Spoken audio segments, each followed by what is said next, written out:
आमच्या सगळ्या सहकाऱ्यांचे आभार मानतो।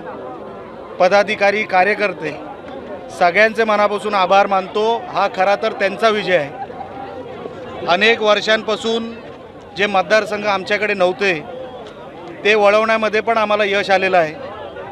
ह्याच्यामध्ये जनतेने जो आशीर्वाद आम्हाला दिला, कुठल्या शब्दामध्ये मी आभार त्यांचे मानू हे मला कळत नाही आहे, पण तरी देखील कुडाळ मालवणसाठी विकासात्मक ज्या गोष्टी करणं भाग आहे तेवढं मी 100% करणार। या निमित्ताने मी आपल्याला शब्द देतो आणि आमचे हे सगळे निवडून गेलेले सदस्य जिल्हा परिषदेला पंचायत समितीला न्याय देतील, कुठेही काय अडचण होणार नाही, भ्रष्टाचार होणार नाही, ही ग्वाही मी तुम्हाला त्यांच्या वतीने देतो। आणि खरोखरच जसं मी सुरुवातीला बोललो, जेवढे कुडाळ मालवणच्या जनतेचे आभार मानावे तेवढे कमी आहेत। कारण का असा मॅन्डेट, एकतर्फी मॅन्डेट हा कुडाळ मालवणच्या जनतेने आम्हाला दिलेला आहे। त्याबद्दल खरोखरच आमच्या सगळ्या सहकाऱ्यांचे पण पदाधिकाऱ्यांचे पण मनापासून आभार मानतो। आता एक मोठा परीक्षेचा विषय झालेला आहे, आता आपल्याला काम करून दाखवायचं आहे, या गोष्टीचाही भान आम्हाला आहे।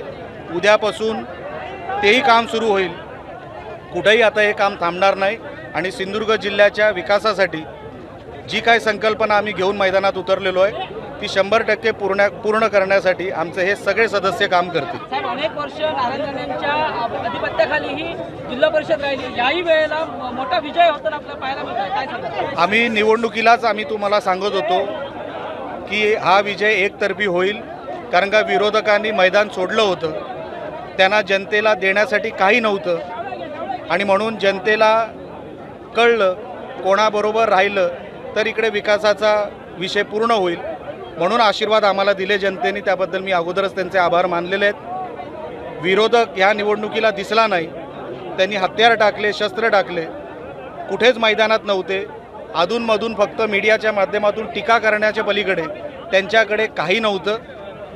पूर्ण सुपडा साफ झाला विरोधकांचा, पूर्ण।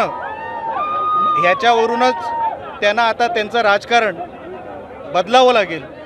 नुसती टीका करून काय होत नाही, लोकांना आता पॉझिटिव्ह राजकारण आवडतं। काहीतरी सकारात्मक तुम्ही ह्या जनतेला देण्यासाठी तुमच्याकडे काय आहे हे तुम्ही आता जनतेला दाखवा। नुसतं नेगेटिव्ह राजकारण आणि कोणावर टीका, वैयक्तिक जाऊन टीका करायची कुठल्या तरी कुटुंबावर, राजकारण आता त्या स्तराचं राहिलेलं नाही, हे तरी आता विरोधकांना लक्षात आलं पाहिजे। आता ते दिवस गेले, कोणावर तरी टीका करून मतं मिळवायचे दिवस आता गेले। आता तरी विरोधकांनी ह्याच्यातून काहीतरी शिकावं। अपक्षांनी एवढी सुद्धा संख्या गाठता आली नाही, अपक्षांनी एवढी सुद्धा संख्या गाठता आली नाही महाविकास आघाडीला। आमचं सुरुवातीपासून म्हणणं होतं की ते मैदानात त्यांना उमेदवार सुद्धा सापडलेले नाहीत, हे होणारच होतं। जे काय आलेत निवडून ते कदाचित स्वतःच्या कर्तृत्वामुळे आलेले आहेत, पक्षामुळे नाही। त्यांच्याकडे जे उबाटामधून जे कोण निवडून आले, माझ्या मतदारसंघामध्ये तर एकच जिल्हा परिषद जी आली आहे ती पण अपक्षाची आली आहे, मला वाटतं नेरूरची। त्याच्या पलीकडे उबाटाची एकही जिल्हा परिषदला सीट आलेली नाही।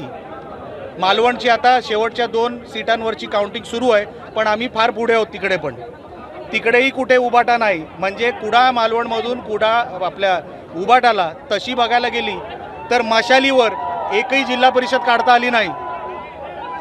म्हणून मी तुम्हाला बोललो, हे फार मोठं जनतेने त्यांना जे काय दाखवलं आहे ह्याच्यातून जर ते काय शिकले तर त्याच्यातून चांगलं होईल आणि आपल्या जिल्ह्याचंही चांगलं होईल।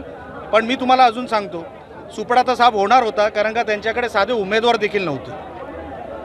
सर, क्लिअर मेजॉरिटी मॅन्डेट मिळते तुम्हाला महायुतीला, काही ठिकाणी अपक्ष जे आलेत या अपक्षांना पण सोबत घेऊन चालणार। ज्यांना आमच्यासोबत यायची इच्छा आहे ते 100% आमच्याबरोबर येऊ शकतात, कारण का त्यांचा जर अजेंडा आमच्यासारख्या अजेंड्याला मॅच होणार असेल, जिथे विकास आणि डेव्हलपमेंट ह्याला प्राधान्य दिलं जाईल, त्यांचा अजेंडा जर तोच असेल तर त्यांचं 100% स्वागत आहे। साहेब, शेवटचा प्रश्न, 1997 पासून राणे साहेबांना ज्या सिंधुदुर्गातल्या जनतेने कौल दिलाय, जनतेला काय सांगणार आहे त्यानिमित्ताने या विजयानंतर? राणे साहेबांच्यावर विश्वास ठेवून मागची 27 वर्ष ही जिल्हा परिषद राणे साहेबांनी पारदर्शक चालवली आणि आता पुढची 5 वर्ष किमान आम्हाला राणे साहेबांच्या नावाला डाग लागेल असं काही आमच्याकडून होणार नाही, आमच्या सदस्यांकडून होणार नाही, याची दक्षता आम्ही 100% घेणार.